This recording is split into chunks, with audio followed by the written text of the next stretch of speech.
Friends, अब तक हमने पढ़ा चैप्टर नंबर 5 इंडिगो में कि राजकुमार शुक्ला गांधी जी से मिलने लखनऊ जाते हैं और उनको अपनी प्रॉब्लम बताते हैं कि कैसे अंग्रेज उनके ऊपर अत्याचार कर रहे हैं, उनके जैसे किसानों के ऊपर उनसे ज़बरदस्ती नील की खेती करवा रहे हैं और अब वो नील की खेती बंद करवाने के एवज में काफ़ी मोटी रकम हमसे मांग रहे हैं जो कि हमारे पास नहीं है, और उनसे अर्ज करते हैं कि वो आए और हमारी मदद करें। और गांधी जी शुरू में तो टाल मटोल करते हैं, फिर उनकी टेनेसिटी को देख करके मान जाते हैं और फिर उनके साथ चंपारण आ जाते हैं। चंपारण आने से पहले वो मुजफ्फरपुर जाते हैं जहाँ पे वो जेबी कृपलानी से मिलते हैं और फिर प्रोफेसर मलकानी के घर में 2 दिन रुकते हैं। फिर वहाँ पे लॉयर्स से मिलते हैं, वकील से। वो वकील जो किसानों का केस कोर्ट में लड़ रहे थे, वहाँ पे उनको पता चलता है कि जो वकील हैं वो फ्रीली नहीं लड़ रहे हैं केस, वो उसके बदले में किसानों से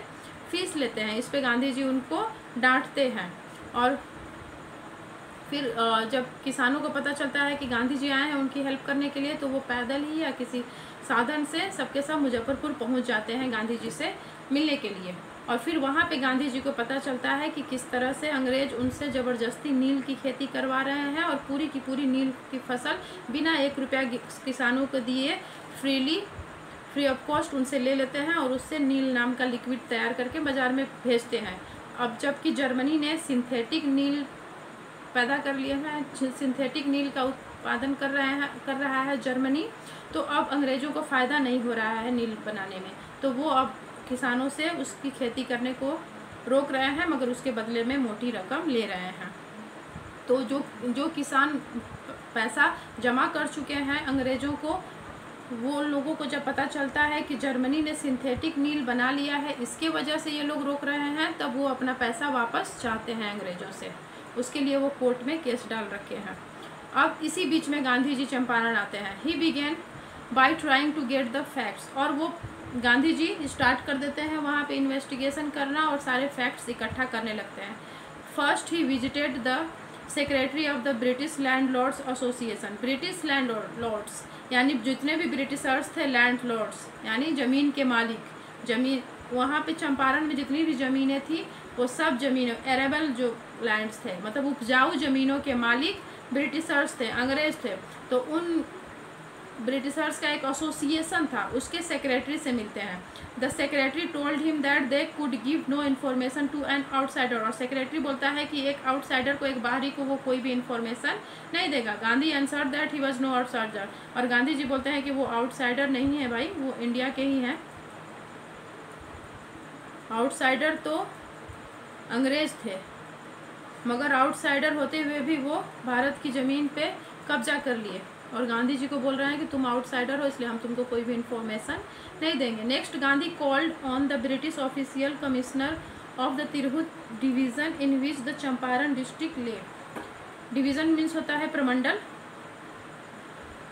अब गांधी जी किसको बुलाते हैं? ब्रिटिश ऑफिशियल कमिश्नर, ब्रिटिशर्स के जो कमिश्नर थे तिरहुत डिवीज़न के, डिवीज़न यानी प्रमंडल, तिरहुत प्रमंडल जिसके अंदर चंपारण डिस्ट्रिक्ट आता है। चंपारण एक डिस्ट्रिक्ट है जो कि तिरहुत प्रमंडल के अंदर आता था, तो उस तिरहुत डिवीज़न के कमिश्नर को बुलाते हैं। The commissioner Gandhi ji reports proceeded to bully me and advise me forthwith to leave Tirhut. और गांधी जी बताते हैं कि जो वहाँ तिरहुत डिवीज़न का कमिश्नर था उनको गांधी जी को बुली करता है, यानी गांधी जी को बहुत ही परेशान करता है, उनको प्रताड़ित करता है और उनको एडवाइस करता है कि अभी फोर्थविथ अभी के अभी तिरहुत छोड़ के चले जाओ। Gandhi did not leave, instead he proceeded to Motihari. Gandhi Tirhut छोड़ के नहीं जाते हैं और इसके एवज में वो क्या करते हैं और मोतिहारी जाते हैं। The capital of Champaran, Champaran की राजधानी थी मोतिहारी, मतलब मुख्यालय, उस जिला का मुख्यालय क्या था? मोतिहारी, वहाँ जाते हैं। सेवरल लॉयर्स एक्कम्पनीड हिम, और उनके साथ बहुत सारे लॉयर्स वकील भी जाते हैं। At the railway station a vast multitude greeted Gandhi. Railway station, Motihari railway station पर जब वो पहुंचते हैं तो एक बहुत बड़ा मल्टीट्यूड, बहुत बड़ी भीड़ उनको ग्रीट करती है, उनका वेलकम करती है।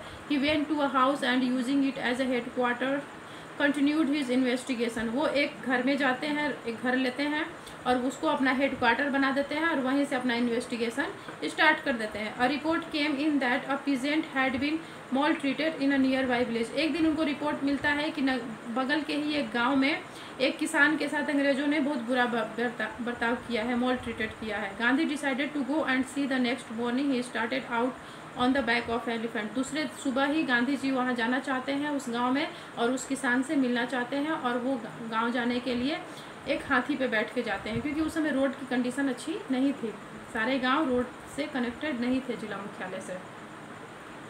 ही had not proceeded for when the police superintendent's messengers overtook him and ordered him to return to town। अभी वो ज़्यादा दूर गए भी नहीं थे, तभी उस एरिया का जो पुलिस सुपरिटेंडेंट था वो आता है और पुलिस सुपरिटेंडेंट का मैसेंजर, उसका मैसेंजर आदेशवाहक आता है और उनको ओवरटुक कर देता है, पकड़ता है और उनको ऑर्डर करता है कि अभी कभी टाउन छोड़ के, मोतिहारी टाउन छोड़ के चले जाओ अपनी इन हिज कैरिज, अपनी गाड़ी में बैठ करके अभी कभी यहाँ से निकल जाओ। गांधी कंप्लाइड, गांधी इनकार कर देते हैं। कंप्लाई मीन्स होता है आज्ञा की अवहेलना करना, अवज्ञा। गांधी जी उसके आदेश को नहीं मानते हैं। The messenger drove Gandhi home where he served him with an official notice to quit Champaran immediately. और पैसेंजर क्या करता है, गांधी जी को वहाँ तो जाने नहीं देता है किसान के पास, उनको उनके जो घर बना रखे थे हेडक्वार्टर वहाँ पे उनको लेके जाता है और उनको एक नोटिस पकड़ा देता है कि अभी कभी चंपारण छोड़ के चले जाओ। Gandhi signed a receipt for the notice and wrote on it that he would disobey the order. और गांधी जो एक हम किसी को लेटर देते हैं तो एक रिसीट भी लेते हैं, तो उस रिसीट पे वो लिख देते हैं कि वो इस ऑर्डर को नहीं मानेंगे, वो इस ऑर्डर को डिसओबे करने जा रहे हैं, वो इस ऑर्डर को नहीं मानेंगे करके रिसीट साइन कर देते हैं। इन कॉन्सिक्वेंस, इसके परिणाम स्वरूप Gandhi received a summons to appear in court the next day. और इसके परिणाम स्वरूप गांधी जी को एक समन मीन्स होता है लिखित आदेश, गांधी जी को मिलता है जिसमें उसमें लिखा होता है कि आप अगले दिन कोर्ट में हाजिर हों। All night Gandhi remained awake, पूरी रात गांधी जी जागे कि अब तो अगले दिन मुझे कोर्ट में जाना है, मैं क्या कहूँगा। He telegraph Rajendra Prasad to come from Bihar with influential friends. वो टेलीग्राफ भेजते हैं राजेंद्र प्रसाद को कि पटना से, बिहार एक्चुअली राजेंद्र प्रसाद पटना में रहते थे, कि आप अपने साथ, आप खुद भी आइए और अपने साथ इन्फ्लुएंशियल फ्रेंड्स, इन्फ्लुएंशियल मीन्स होता है प्रभावशाली, अपने प्रभावशाली दोस्तों को जो इस केस में मेरी हेल्प कर सकते हैं उनको लेकर के अभी कभी चंपारण आइए। ही सेंट इंस्ट्रक्शंस टू द आश्रम। और अब गांधी जी जान गए कि अब मुझे यहाँ पे लंबी लड़ाई लड़नी है, किसानों की हक की लड़ाई अब बहुत लंबी चलने वाली है, तो अब मैं आश्रम, चूँकि उनका आश्रम भी था अहमदाबाद में, साबरमती आश्रम वो गांधी जी चलाते थे, तो इसके लिए वो कुछ इंस्ट्रक्शन आश्रम में भेजे, क्योंकि अब काफ़ी लंबे समय तक वो आश्रम से एब्सेंट रहने वाले थे, आश्रम से दूर बिहार में अपना टाइम स्पेंड करने वाले थे, इसलिए उन्होंने आश्रम के लिए कुछ इंस्ट्रक्शन लिख के भेजे। He wired a full report to the viceroy, और उन्होंने वायसराय को भी एक बड़ा लंबा सा रिपोर्ट भेज दिया और आश्रम के लिए इंस्ट्रक्शन भेज दिया। आश्रम में जो लोग थे उनको इंस्ट्रक्शन भेज दिया कि कैसे कैसे आश्रम को चलाना है। Morning found the town of Motihari black with pigeon. और जब किसानों को पता चला कि गांधी जी जो हमारे हक की लड़ाई लड़ने के लिए आए हैं, उनको कोर्ट में उपस्थित होना है, हो सकता है वहाँ से उनको गिरफ्तार करके जेल भी भेज दिया जाए, ये सुन करके किसानों के बीच में, किसानों में खलबली मच गई और सारे के सारे किसान गांधी जी को बचाने के लिए मोतिहारी में इकट्ठा हो गए रातों रात, और पूरी मोतिहारी एकदम भर गया, पूरा मोतिहारी जो सिटी था एकदम ब्लैक हो गया, पिजेंट से भर गया उनके। They did not know Gandhi's record in south Africa. उन किसानों को नहीं पता था कि गांधी जी ने साउथ अफ्रीका में क्या क्या किया और कैसे उन्होंने अंग्रेजों का सामना किया है। They had merely heard that a Mahatma who wanted to help them was in trouble with the authorities. बस किसान यही जानते थे कि एक महात्मा है जो हमारी हेल्प करने के लिए आया है, और वो उसको अथॉरिटी यहाँ पे कौन, अंग्रेज, उसको अंग्रेज परेशान कर रहे हैं। Their spontaneous demonstration in thousands around the court house was the beginning of their liberation from fear of the British. Actually यही चीज़ थी जो कमी थी भारतीयों के अंदर। भारतीय क्या थे, अंग्रेज मुट्ठी भर थे और भारतीय इतने ज़्यादा थे, पूरा कंट्री ही थी, मगर एक डर था अंग्रेजों से, उनका जो डर था इसकी वजह से अंग्रेज हमारे ऊपर इतने साल तक शासन किए। और जब स्पॉन्टेनियस मतलब अचानक से, तत्कालीन, डेमोन्स्ट्रेशन मतलब उपस्थिति, हजारों की संख्या में किसानों की उपस्थिति कोर्ट हाउस के अंदर एक शुरुआत थी, बिगिनिंग थी उनकी liberation from fear of British.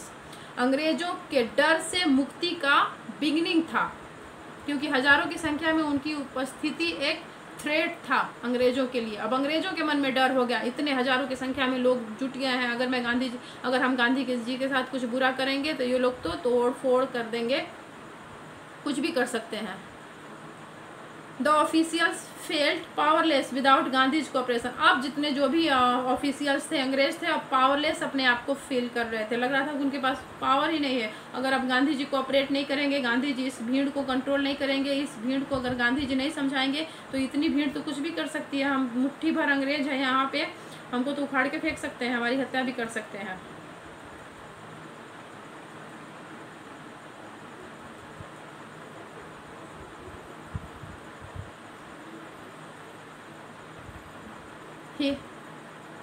He helped them to regulate crowd। मगर गांधी जी यहाँ पे निराश नहीं करते हैं अंग्रेजों को। He helped them regulate the crowd। वो अंग्रेजों की मदद करते हैं क्राउड को, भीड़ को रेगुलेट करने में। He was polite and friendly। वो अंग्रेजों के साथ काफ़ी पोलाइट और फ्रेंडली भी थे। He was giving them concrete proof that their might, hitherto dreaded and unquestioned, could be challenged by Indians। अब वो वहाँ पे अंग्रेजों को समझाते थे कि उनकी जो माइट है, उनकी जो शक्ति है, जो hitherto यानी अब तक अनक्वेश्चन थी, कोई उस पर क्वेश्चन नहीं कर रहा था, अब ये चैलेंज की जाएगी इंडियंस के द्वारा।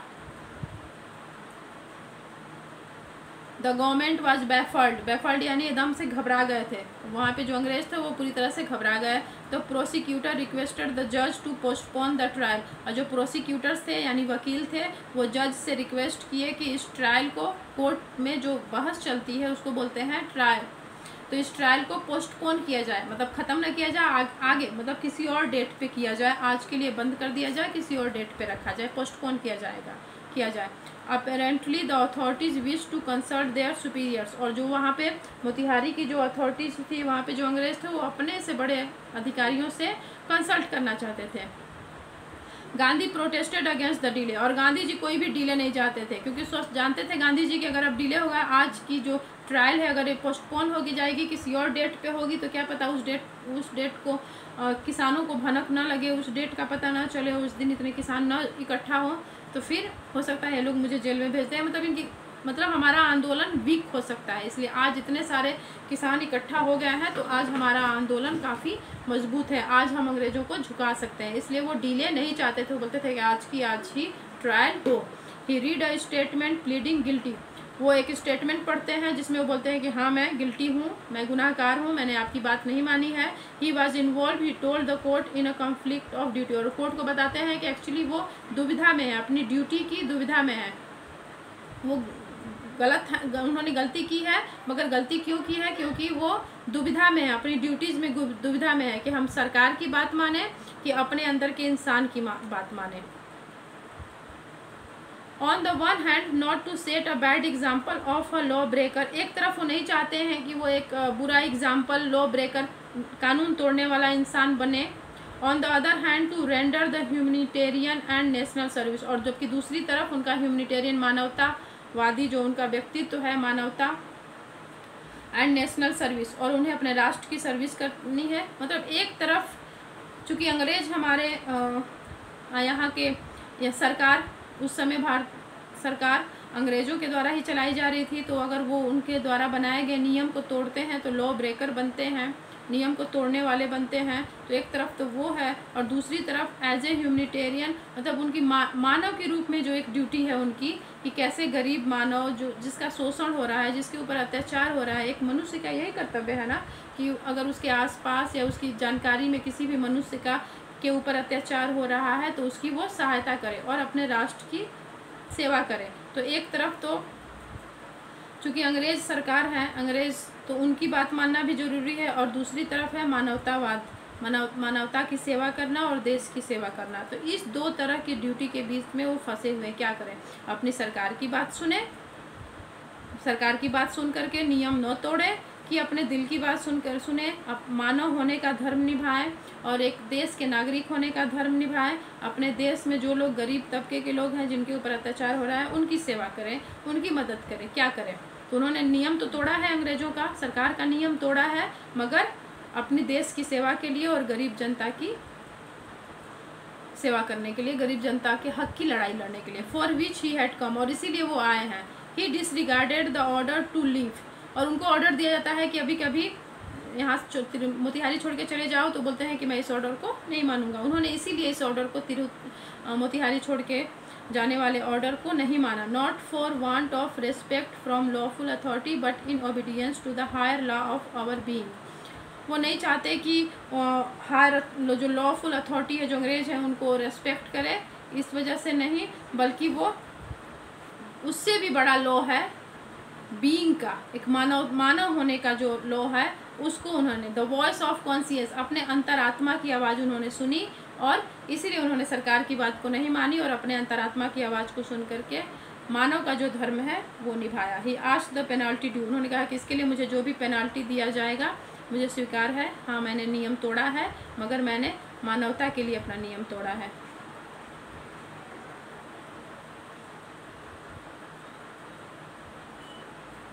The magistrate announced that he would pronounce sentence after a 2-hour recess and asked Gandhi to furnish bail for those 120 minutes. Gandhi refused. The judge released him without bail. Magistrate जो है, जज है, वो बोलता है कि मैं अपना जो आदेश है, अपना जो वो सुनाऊंगा, मगर 2 घंटे के रिसेस यानी होता है ब्रेक, 2 घंटे के ब्रेक के बाद मैं सुनाऊंगा फैसला, मगर इस 2 घंटे के लिए गांधी जी को एक बेल फाइल करनी होगी, मगर गांधी जी उस बेल भरने से मना कर देते हैं कि नहीं, मुझे बेल नहीं चाहिए, आप मुझे बस सज़ा सुना दो, मेरी क्या सज़ा है। अब वहाँ पे जो जज होते हैं वो एक तरह से हेल्पलेस हो जाते हैं और उनको गांधी जी को रिलीज कर देते हैं विदाउट बेल, उनको बिना बेल दिए हुए उनको रिलीज कर दिया जाता है।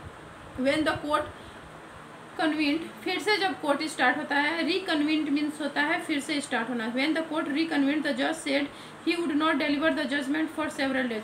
तो जज बोलता है रिकन्वीन्ड, जब से फिर से जब कोर्ट स्टार्ट होता है तो जज बोलता है कि वो अपना जजमेंट अभी नहीं दे सकते हैं, कई दिनों तक अभी नहीं दे सकते हैं। Meanwhile he allowed Gandhi to remain at liberty, और बोलते हैं कि आप फ्री होकर के घूम सकते हो, आपको कैद नहीं किया जाएगा।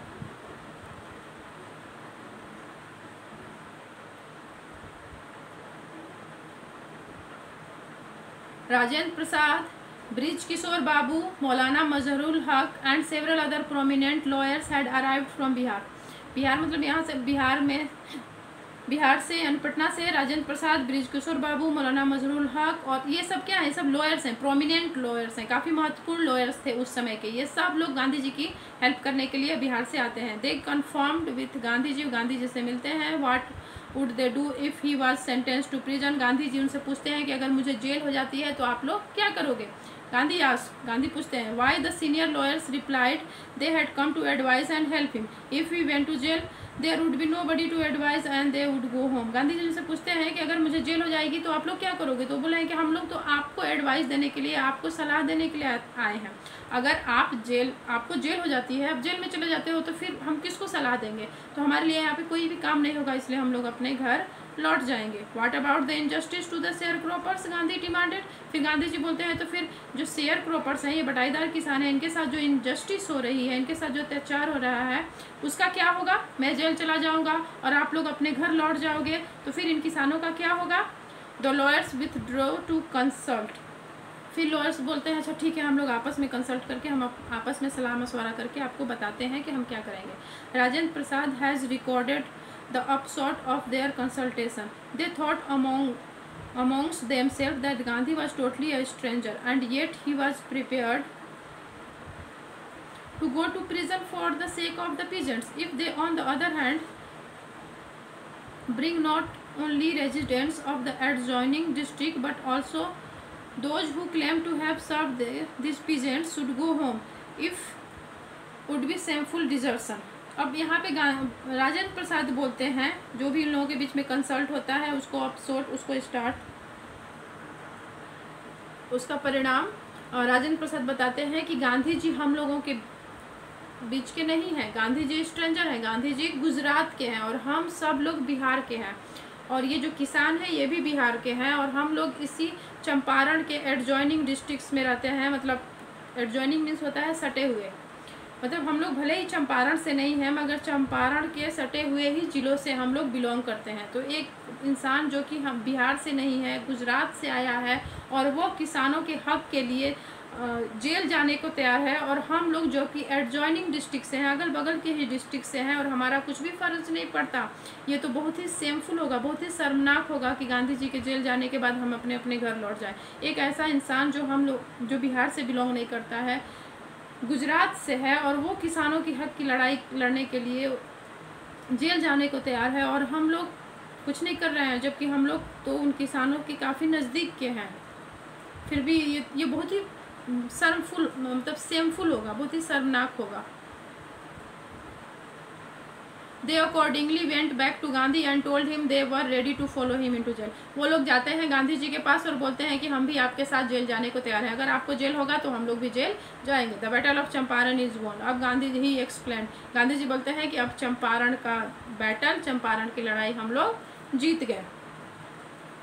एक्चुअली गांधी जी का काम विल पावर को ही जगाना था, किसानों के अंदर से डर खत्म हो जाए अंग्रेजों का, और वहाँ के जो लोग भी प्रोमिनेंट लोग हैं उन लोगों के अंदर एक मातृभक्ति का, देश सेवा का प्रेम जागृत हो जाए, वो भी अपने देश सेवा के लिए, अपने यहाँ के लोगों के हक की लड़ाई के लिए कुछ भी करने को तैयार हो जाए, फिर प्रॉब्लम सॉल्व हो जाएगी। और ये चीज़ हो गया, इसलिए अब लड़ाई जीत ली गई। Then he took a piece of paper and divided the group into pairs and put down the order in which each pair was to court arrest. और फिर उन्होंने गांधी जी एक पेपर लिए और उस पर कई ग्रुप बना दिए, पेयर्स जोड़ा बना दिए, और सबको किसको किसको अरेस्ट, अपना किसको किसको अपना अंग्रेजों कोर्ट में जाकर के अपने को अरेस्ट देना है, अपने को वहाँ पे अरेस्ट करवाना है, उसका एक लिस्ट बना दिए। Several days later, Gandhi received a written communication from the magistrate informing him that the lieutenant governor of the province had ordered the case to be dropped. Civil disobedience had triumphed, the first time in modern India. फिर कुछ दिनों के बाद, several days later, कुछ दिनों के बाद गांधी जी को एक रिटर्न कम्युनिकेशन, मतलब एक रिटर्न कम्युनिकेशन एक तरह से लेटर मिलता है। कम्युनिकेशन मीन्स होता है बातचीत, एक तो एक रिटर्न में बातचीत आता है, मतलब एक लेटर आता है मजिस्ट्रेट का, जिसमें उनको इन्फॉर्म किया जाता है कि लेफ्टिनेंट गवर्नमेंट उस प्रोविंस यानी उस क्षेत्र का जो लेफ्टिनेंट गवर्नर है उन्होंने ऑर्डर दिया है कि केस को ड्रॉप, अब केस को उठा दिया जाएगा। अब यहाँ पे सिविल डिसओबीडियंसी, सविनय अवज्ञा आंदोलन जो कि गांधी जी ने किया था, ये फर्स्ट चंपारण का जो केस है ये फर्स्ट सिविल डिसओबीडियंसी है, यानी कि सरकार की आज्ञा को न मानना। गांधी जी ने सरकार की आज्ञा को नहीं मानी और पहली बार सिविल डिसओबीडियंसी का जीत हो गया, first time in modern India. Modern India में पहली बार गांधी जी ने एक जो एक्सपेरिमेंट किया सिविल डिसओबीडियंसी, सविनय अवज्ञा का, वो यहाँ पे जीत हो गई। अंग्रेज झुक गए, केस को उठा लिया गया।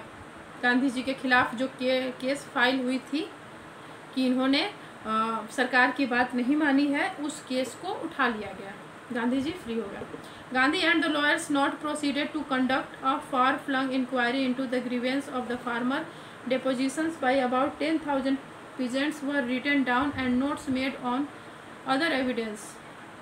गांधी जी ने सिर्फ एक बहुत लंबा चौड़ा इंक्वायरी नहीं किया था, ग्रीवेंस यानी उनके जो कष्ट थे, फार्मर्स के जो कष्ट थे उसको लेकर के एक लंबा चौड़ा इंक्वायरी नहीं किया था। उन्होंने रिटन में 10,000 किसानों के दर्द को नोट्स पे लिखवाया भी था, एक एविडेंस, एक सबूत के रूप में।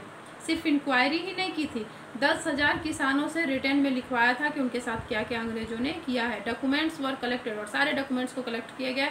The whole area throbbed with the activity of the investigators and the vehement protest of the landlords. और जो पूरा एरिया था, चंपारण का पूरा एरिया, थ्रॉब मीन्स होता है किसी चीज़ को पीटना, धक धक धक धक की आवाज़ आती है। एक्चुअली एक्टिविटी, यहाँ पे किस चीज़ की धक धक की आवाज़ आ रही है या किस चीज़ से पीटा जा रहा है, एक्टिविटीज़ से।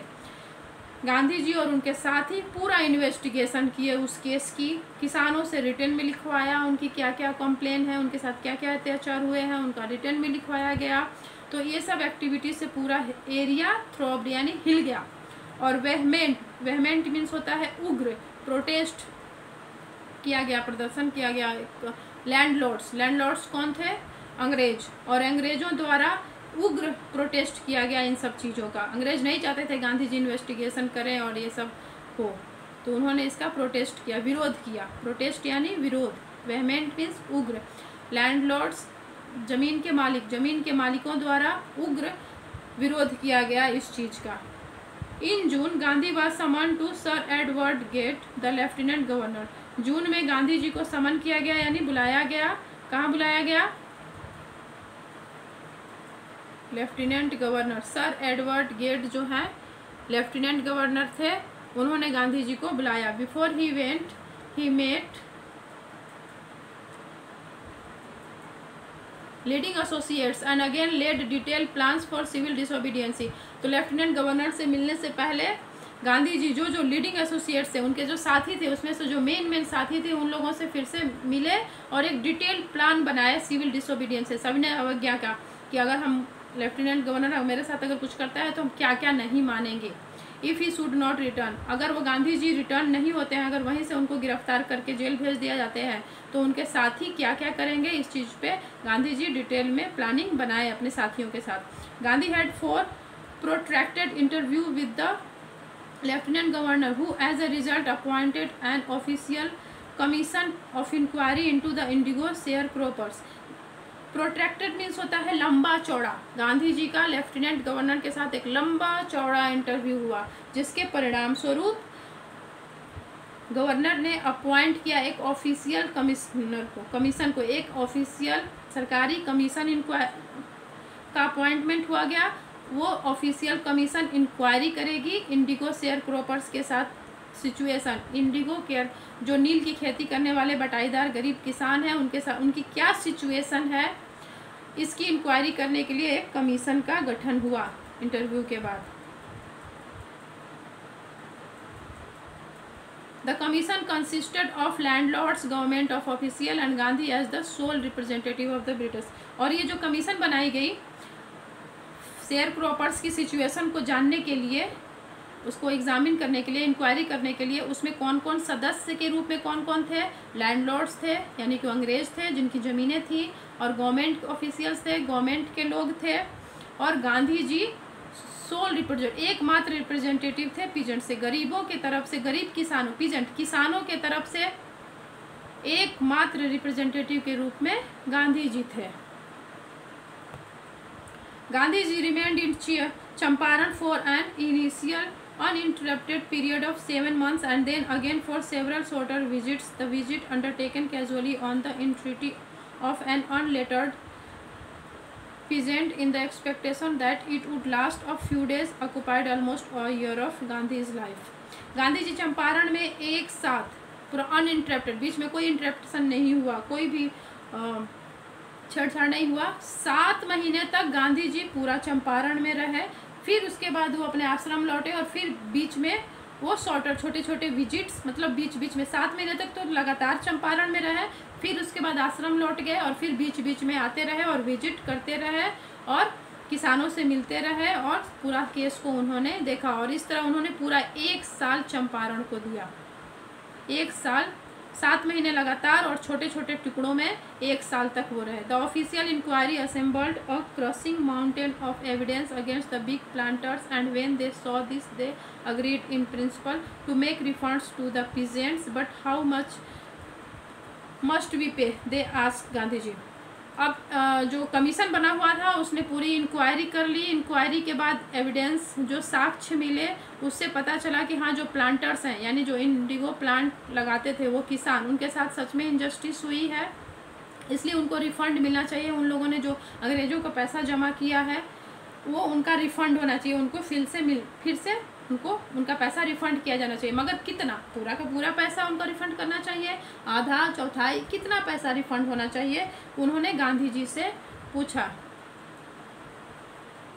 उन्होंने सोचा कि they thought he would demand repayment in full of the money which they had illegally and deceitfully extorted from the sharecroppers. उन्होंने सोचा, जो कमीशन के लोग थे उन्होंने सोचा कि गांधी जी पूरा का पूरा पैसा डिमांड करेंगे कि आप लोगों ने गरीब किसानों से जितना पैसा लिया है वो सब का सब उनको रिफंड कीजिए, जो कि उन्होंने इलीगल, अनैतिक, इलीगल यानी अनैतिक ढंग से, डिसीटफुल, डिसीट मतलब धोखेबाजी से, एक्सटॉर्टेड यानी वसूली करना, एक्सटॉर्शन वसूली करना, एक्सटॉर्टेड मीन्स वसूल किया गया, डरा कर धमका कर किसी से पैसा जो लिया जाता है उसको बोलते हैं एक्सटॉर्शन, एक्सटॉर्शन। तो उन्होंने अनैतिक ढंग से, धोखेबाजी से, धोखे से, डरा धमका करके शेयर क्रॉपर से जो पैसा लिया था वो सोच रहे थे कि गांधी जी पूरा का पूरा रिटर्न लेंगे, बोलेंगे कि पूरा का पूरा पैसा रिटर्न कीजिए।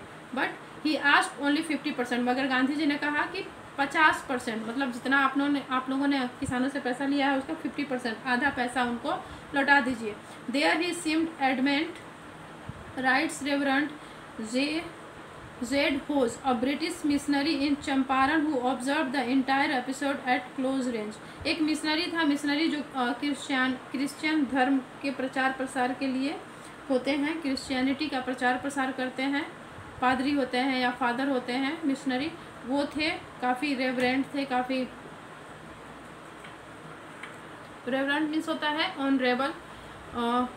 जेड होज, जो कि इस पूरे एपिसोड को बहुत ही नज़दीक से देख रहे थे, वो तैयार थे। एडमेंट, एडमेंट्स मीन्स होता है अटल, अपने डिसीजन पे अटल होना। वो लिखते हैं, वो बताते हैं कि गांधी जी अपने डिसीजन पे एडमेंट थे, अटल थे कि 50% तो पैसा रिटर्न होना चाहिए। Thinking probably that he would not give way, the representative of the planters offered to refund to the extent of 25%, and to his amazement Mr. Gandhi took him at his word, thus breaking the deadlock. मगर जो land Lord's, जो Britishers, अंग्रेजों के जो representative थे, उन्होंने कहा कि 50% नहीं 25% पैसा हम लौटाएंगे, और गांधी जी इस पे मान गए। और ये उनके लिए एक बहुत बड़ा अमेजमेंट था, ये आश्चर्य का ही चीज़ था, क्योंकि उनको लगता था कि गांधी जी 50% के नीचे नहीं मानेंगे, क्योंकि उन्होंने जहाँ वो लोग सोच रहे थे कि गांधी जी पूरा का पूरा पैसा रिटर्न मांगेंगे, मगर उन्होंने पूरा नहीं मांगा, 50% मांगा। और फिर इन्होंने 25% का ऑफर दिया और 25% पे भी वो मान गए, तो उनके लिए आश्चर्य का ही चीज़ था। This settlement was adopted unanimously by the commission. Gandhi explained that the amount of the refund was less important than the fact that the landlords had been obliged to surrender part of the money and with it part of their prestige. Gandhi ji, ये सब settlement commission के द्वारा किया गया, जो commission inquiry करने के लिए बनाया गया था। और गांधी जी एक्सप्लेन करते हैं, बताते हैं कि अमाउंट, कितना पैसा रिटर्न होता है, 50% होता है कि 25% रिटर्न होता है, ये ज़्यादा इम्पोर्टेंट नहीं है। ज़्यादा इम्पोर्टेंट ये है कि लैंडलॉर्ड्स जो अपने आप को मालिक बन बैठे हैं ज़मीन का, और गरीब किसानों को डरा धमका करके रखे हैं, और गरीब किसान भी हिम्मत नहीं करते हैं उनके खिलाफ बोलने का, तो वो लोग पैसे के साथ साथ अपना प्रेस्टीज, अपना इज्जत, अपनी मान सम्मान, ये सब भी रिटर्न करेंगे। अब जब वो पैसा रिटर्न करेंगे, भले ही 25% ही रिटर्न करें, मगर रिटर्न करने से किसानों के मन में ये भाव आ जाएगा कि ये अंग्रेज कोई भगवान नहीं है, और ये कोई ऐसा राक्षस नहीं है जो हमें खा जाएंगे। अगर हम एकजुट होकर के इनके खिलाफ लड़े, हम अपने ऊपर होने वाले अत्याचार के खिलाफ अगर हम एकजुट होकर के लड़े, तो ये भी बैकफुट पे आएंगे और इनको हमारे ऊपर होने वाले अत्याचार को बंद करना होगा। नहीं तो किसानों के अंदर बहुत डर समाया हुआ था, उनके अंदर हिम्मत नहीं थी अंग्रेजों के खिलाफ बोलने की, मगर जब वो पैसा रिटर्न करेंगे तो भारतीय किसानों के अंदर एक उनका डर खत्म होगा, और एक उनके अंदर एक ये भावना आएगी कि हम अगर एकजुट होकर के लड़े तो हम अंग्रेजों को हरा सकते हैं। Therefore, as far as the peasants were concerned, the planters had behaved as lords above the law. इससे पहले क्या थे कि वो लोग लॉ के ऊपर अपने आप को बिहेव करते थे, जैसे लॉ से ऊपर वही हैं। प्लांटर्स अपने आप को नियम कानून, जो लॉ है, कानून के ऊपर बिहेव करते थे। Now the peasants so that he had rights and defenders. अब पीजेंट्स जो गरीब किसान हैं उनको लगेगा कि उनके भी कुछ राइट्स हैं, उनके भी कुछ अधिकार हैं, और वो अपने अधिकार की रक्षा कर सकते हैं। लर्न करेज, और इससे उनके अंदर करेज की भावना आएगी। इवेंट्स जस्टिफाइड गांधीज पोजीशन, और ये सारा जितना भी इवेंट्स हुआ इससे गांधी की पोजीशन जस्टिफाई हुई और उनको एक काफ़ी प्रेस्टिजियस पोजीशन मिला। Within a few years the British planters abandoned their states, और कुछ ही साल बाद जो ब्रिटिश प्लांटर्स थे उन्होंने सारी ज़मीन छोड़ दी। विच रिवर्टेड टू द पीजेंट्स, जो कि गरीब किसानों को मिल गई। इंडिगो शेयर क्रॉपिंग डिसअपियर्ड, और इंडिगो की खेती तो एकदम ही ख़त्म हो गई। Gandhi never contented himself with large political और इकोनॉमिक सॉल्यूशन, और गांधी जी यहीं पे कंटेंट मीन्स होता है मतलब यहीं पे उनको संतुष्टि नहीं हो गया। संतुष्टि मतलब कि हाँ अब किसानों को उनका अधिकार मिल गया, इंडिगो की शेयर क्रॉपिंग से, इंडिगो की फसल उगाने से उनको मुक्ति मिल गई, उनको अब ज़मीन भी मिल गई, अब ज़मीन भी उनकी हो गई। बस यहीं पे एक तरह से क्या था, पॉलिटिकल सॉल्यूशन था और इकोनॉमिक सॉल्यूशन था। उनको ज़मीन मिल गई, अंग्रेज़ों का वर्चस्व खत्म हो गया, अब इकोनॉमिकली वो अब अच्छा हो, अब उस सारी ज़मीन के मालिक वो हो गए और उसकी फसल को अब वो उपयोग करने लगे, तो उनकी इकोनॉमिक कंडीशन भी ठीक होने लगी। तो ये पॉलिटिकल और इकोनॉमिक सॉल्यूशन हुआ। तो बस इतने से गांधी जी कंटेंट नहीं हुए, इतने से संतुष्ट नहीं हुए। He saw the cultural and social backwardness in the Champaran villages and wanted to do something about it immediately. Political revolution उन्होंने ला दिया, इकोनॉमिक रिवोल्यूशन ला दिया, पॉलिटिकल और इकोनॉमिक सॉल्यूशन ला दिए। जितनी भी पॉलिटिकल और इकोनॉमिक जितनी भी प्रॉब्लम्स थी उन्होंने सॉल्व कर दिया। अब वो कल्चरल और सोशल बैकवर्डनेस जो चंपारण के विलेजेस में थे उसको अब दूर करने का सोचा। उन्होंने देखा कि यहाँ का जो कल्चर है काफ़ी पिछड़ा हुआ है और सोशली भी ये लोग काफ़ी बैकवर्ड हैं, अब इसको सुधारा जाए। अब वो कुछ करना चाहते थे इनको सोशली अपलिफ्ट करने के लिए। ही अपीयर्ड फॉर टीचर्स, उन्होंने टीचर्स जो भी पढ़े लिखे लोग थे उन लोगों से उन्होंने अपील किया कि आप आइए और ये लोग इलिटरेट हैं, अनपढ़ गंवार हैं, इनको पढ़ाया जाए, इनको लिटरेट बनाया जाए। Mahadev Desai and Narhari Parikh, two young man who had just joined Gandhi as disciples and their wives volunteered for the work. दो लोग, महादेव देसाई और नरहरि पारिक, जिन लोगों ने अभी जस्ट कुछ ही दिन मतलब कुछ ही समय पहले गांधी जी के डिसाइपल शिष्य के रूप में जिन्होंने ज्वाइन किया था, और उनकी पत्नियों ने टीचर का काम संभाला। मतलब वो वॉलंटियर मतलब बिना पैसा लिए हुए, वॉलंटियर मीन्स होता है जो बिना पैसा लिए हुए अपनी सर्विस दे। तो इन दो लोगों और इन दोनों लोगों की वाइफ ने चंपारण डिस्ट्रिक्ट में जितने भी गांव थे उस गांव के लोगों को पढ़ाने का जिम्मा लिया। Several more came from Bombay, और बहुत सारे लोग Bombay, Pune and other distant parts of the land, Bharat के बहुत दूर दराज से बहुत सारे लोग वॉलंटियर के रूप में चंपारण के किसानों को पढ़ाने के लिए आए। Devdas, Gandhi's youngest son, arrived from the ashram and so did Mrs Gandhi. Devdas जो कि गांधी जी के सबसे छोटे पुत्र थे वो भी आए, और उनके साथ कौन आई, मिसेज गांधी, गांधी जी की पत्नी कस्तूरबा गांधी भी आई। ये लोग आश्रम से आए। प्राइमरी स्कूल्स वर ओपनड इन 6 विलेज, और चंपारण डिस्ट्रिक्ट के 6 गांवों में प्राइमरी स्कूल खोला गया। कस्तूरबा बाई टॉट द आश्रम rules on personal cleanliness and community sanitation. Kasturba Gandhi गांव के लोगों को पर्सनल क्लीनलीनेस, अपने शरीर की साफ सफाई, अपने कपड़ों की साफ सफाई, अपने घर द्वार आसपास के चीज़ों की साफ सफाई कैसे की जाती है ये सिखाया। और कम्युनिटी सैनिटेशन, सैनिटेशन यानी होता है शौचालय का उपयोग, क्योंकि उस समय ओपन डेफिकेशन ही होता था, खुले में ही लोग शौच करते थे जिससे गंदगी फैलती थी और बीमारियां भी फैलती थी। तो इसको कैसे बंद किया जाए, शौचालय बनाया जाए और कैसे सैनिटेशन वाला, ये सब कस्तूरबा गांधी ने वहाँ पे लोगों को सिखाया। Health conditions were miserable, Champaran district के गाँव की हेल्थ कंडीशन बहुत ही ख़राब थी। Gandhi got a doctor to volunteer his services for 6 month. Gandhi ji किसी तरह एक डॉक्टर का अरेंज किए जो कि फ्री ऑफ कॉस्ट बिना पैसा लिए हुए 6 महीने तक वहाँ के गाँव में अपनी सर्विस दिया। 3 मेडिसिन्स वर अवेलेबल, 3 तरह की मेडिसिन अवेलेबल थी, castor oil, quinine and sulphur ointment. Castor oil और कोनाइन और सल्फर ऑइंटमेंट, ऑइंटमेंट मीन्स होता है एक ट्यूब में जो आता है वो। Anybody who showed a coated tongue was given a dose of castor oil, जो भी व्यक्ति जिसके टंग कोटेड थे, जिसकी जीभ पे बहुत सारी गंदगी जमी हुई थी, उसको कैस्टर ऑयल दिया जाता था। Anybody with malaria fever received quinine plus castor oil, जिसको भी मलेरिया फीवर होता था उसको कोनाइन प्लस दिया जाता था और कैस्टरॉल दिया जाता था। Anybody with skin eruptions received ointment plus castor oil, और जिसको भी स्किन इरप्शन, स्किन में खुजली या कोई भी स्किन की प्रॉब्लम होती थी उसको ऑनमेंट दिया जाता था और कैस्टरॉल दिया जाता था। मतलब यही 3 दवाइयाँ अवेलेबल थी। और वहाँ के लोगों की अब सोशल सर्विस गांधी जी करने लगे। उनको पॉलिटिकली और इकोनॉमिकली अपलिफ्ट करने के बाद अब सोशल सर्विस में लग गए। उनको साफ़ सफाई सिखाने लगे, कैसे साफ़ सफाई से रहें और बीमारियों से कैसे निजात पाएँ, और उनकी जो भी छोटी मोटी बीमारियां था उनका निजात करने लगे। Gandhi noticed the filthy state of women's cloth, Gandhi ji ने नोटिस किया कि जो गांव की औरतें थी उनकी फिल्दी मतलब गंदी, उनके जो कपड़े हैं काफ़ी गंदे हैं। He asked Kasturba Bai to talk to them about it, और उन्होंने कस्तूरबा बाई को कहा कि वो गांव की औरतों से बात करें उनके कपड़े इतने गंदे क्यों हैं। One woman to Kasturba Bai into her hut and said look there is one box or cupboard here for clothes, the sari I am वेरी is the only one I है। और कस्तूरबा गांधी जब उन लोगों से औरतों से पूछती हैं कि आप लोगों के कपड़े इतने गंदे क्यों हैं, तो एक औरत उनको अपनी झोपड़ी में ले जाती है और दिखाती है कि देखिए वहाँ उनके झोपड़ी में नो बॉक्स, कोई भी बॉक्स नहीं है, कोई भी कबर्ड अलमारी नहीं है क्लोथ्स के लिए। क्यों?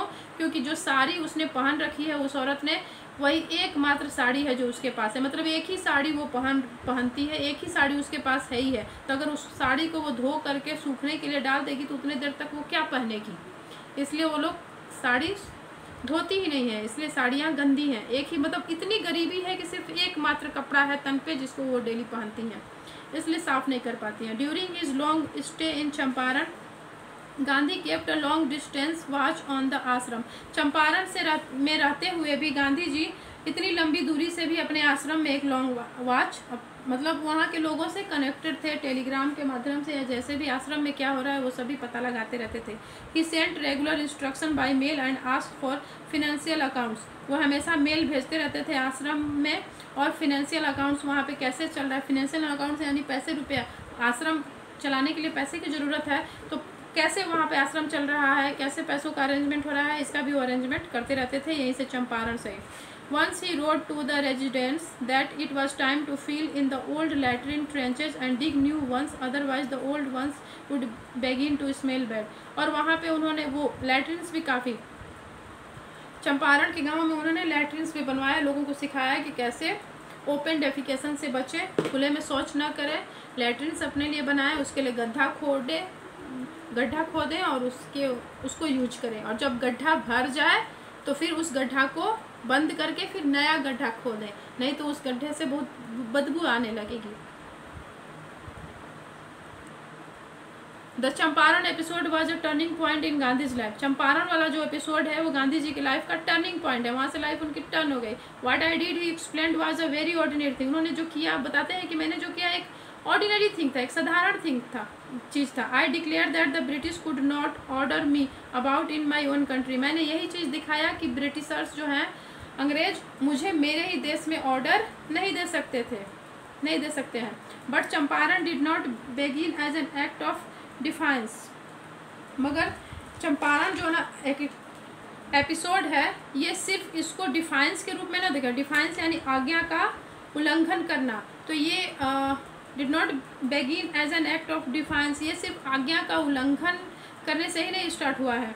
It grew out of an attempt to elevate the distress of large numbers of poor peasants, start तो हुआ आज्ञा का उल्लंघन करने से बस, मगर यहीं पे नहीं रुका। अब आगे चल करके ये जो डिस्ट्रेस पीपल है वहाँ की चंपारण की large number of poor peasants, उनकी जो कंडीशन है उसको भी एलिवेट यानी अपलिफ्ट करना, उनकी जो सोशल इकोनॉमिकल कंडीशन थी उसको भी इन्होंने अपलिफ्ट करने का, उसको भी ऊंचा करने का काम किया। This was the typical Gandhi pattern, और यही गांधी का टिपिकल पैटर्न है। His politics were intertwined with the practical day to day problems of the millions, वो सिर्फ टोटली पॉलिटिकल काम नहीं करते हैं कि सिर्फ प्रशासन को नहीं देखते हैं, प्रशासनिक रूप से जो प्रॉब्लम्स थी किसानों के साथ सिर्फ उसको ही उन्होंने नहीं सॉल्व किया, जबकि उनकी सोशल और जो कल्चरल प्रॉब्लम थी, उनकी डे टू डे की जो लाइफ थी उसमें भी उन्होंने अपलिफ्टमेंट लाया, और यही उनकी पॉलिटिक्स का खासियत थी, क्योंकि उनकी पॉलिटिक्स थी इंटरविंड मीन्स होता है गुथा हुआ, प्रैक्टिकल थिंग्स जो हम डेली अपने लाइफ में करते हैं वो चीज़ें होती हैं प्रैक्टिकल थिंग्स। मतलब सिर्फ थियोरेटिकल ही नहीं थी, हम डे टू डे लाइफ में जो कुछ करते हैं उनका जो पॉलिटिकल व्यू था वो डे टू डे होने वाली चीज़ों से जुड़ा हुआ था, इंटरवीन था, गुथा हुआ था। His was not a loyalty to abstraction, it was a loyalty to living human beings। सिर्फ उनका काम ऑब्स्ट्रैक्शन पैदा करना नहीं था, ह्यूमन बीइंग्स की जो लिविंग थी उसको भी ऊपर उठाना था। In everything Gandhi did moreover he tried to mould a new free India who could stand on his own feet and thus make India free. उनका काम था सिर्फ अंग्रेजों से भारत को मुक्ति दिलाना नहीं था, भारतीयों को इस लायक बनाना था कि अंग्रेजों के जाने के बाद वो अपने पैरों पे खड़ा हो सके। Early in the Champaran action Charles Frere Andrews the English pacifist who had become a devoted follower of the Mahatma came to bid Gandhi farewell before going on a tour of duty to the Fiji Island। एक अंग्रेज था जिसका नाम था Charles Frere Andrews, जो कि गांधी जी का devoted follower था। फॉलोअर यानी कि उनके आदेश को पालन करने वाला, उनकी तरफ काफ़ी डिवोटेड था। वो आया था गांधी जी को गुड बाय करने के लिए, उनको बीट करने के लिए, क्योंकि उसको फिजी आइलैंड जाना था। तो फिजी आइलैंड जाने से पहले गांधी जी से एक बार मिलना चाहता था, इसलिए चंपारण आया। Gandhi's lawyer friends thought it would be good idea for Andrews to stay in Champaran and help them. Gandhi ji के जो लॉयर फ्रेंड्स थे, उनके जो वकील दोस्त थे, उन्होंने सोचा कि अच्छा आइडिया है, एंड्रूज जब यहाँ पे आया ही है चंपारण में तो वो कुछ दिन यहाँ पे रुके और उनकी हेल्प करे, लोगों को पढ़ाए, उनको सैनिटेशन के बारे में समझाए, मतलब कि लोगों के सोशल अपलिफ्टमेंट में हमारी हेल्प करे। Andrews war willing if Gandhi agreed, और एंड्रूज भी विलिंग था, सहमत था कि गांधी जी अगर अग्री होते हैं, वो मानते हैं तो हाँ मैं चंपारण के लोगों की हेल्प करूँगा। But Gandhi was vehemently oppose, मगर गांधी जी ने इसको एकदम से अपोज कर दिया, इसको मना कर दिया उग्र तरीके से, वेहमेंटली उग्र तरीके से मना कर दिया। He said you think that in this unequal fight it would be helpful if we have an Englishman on our side. ये यहाँ पे फाइट कैसी है, अनइक्वल फाइट है। एक तरफ भारत के गरीब किसान हैं और दूसरी तरफ पावरफुल ब्रिटिशर्स हैं, और इस लड़ाई में मुझे भारतीयों को उनको पैरों पे खड़ा होना सिखाना है, ताकि अंग्रेजों के जाने के बाद वो अपने आप को संभाल सके, कोई दिक्कत ना हो। तो इस लड़ाई में अगर हमारी मदद एक इंग्लिश मैन करेगा तो क्या मैसेज जाएगा? यही जाएगा कि हम एक मैसेज जाएगा कि हम इम्पोर्टेंट हैं, हम अपनी सहायता खुद से नहीं कर सकते हैं, मतलब अंग्रेज़ों से लड़ने के लिए भी हमें एक अंग्रेज की सहायता चाहिए। तो एक बैड मैसेज आएगा। This shows the weakness of your heart, ये हमारे दिल की जो कमजोरी है वो शो करेगा। The cause is just and Andrews तो रेडी है हमारी हेल्प करने के लिए, मगर एंड्रूज की हेल्प लेने से ये मैसेज जाएगा किसानों के बीच में कि हम अपने पैरों पे खड़ा होने के लायक नहीं हैं, हम कमज़ोर हैं, हमें अंग्रेज़ों के खिलाफ लड़ने के लिए भी एक अंग्रेज साथी की मदद चाहिए। मतलब अंग्रेज़ों का पावरफुलनेस ही प्रूफ होगा। The cause is just and you must rely upon yourself to win the battle. ये कॉज ये जस्ट है और हमें इस बैटल को, इस लड़ाई को जीतने के लिए खुद के ऊपर ही भरोसा करना होगा। You should not seek a prop in mister Andrews because he happens to be an Englishman. Prop mean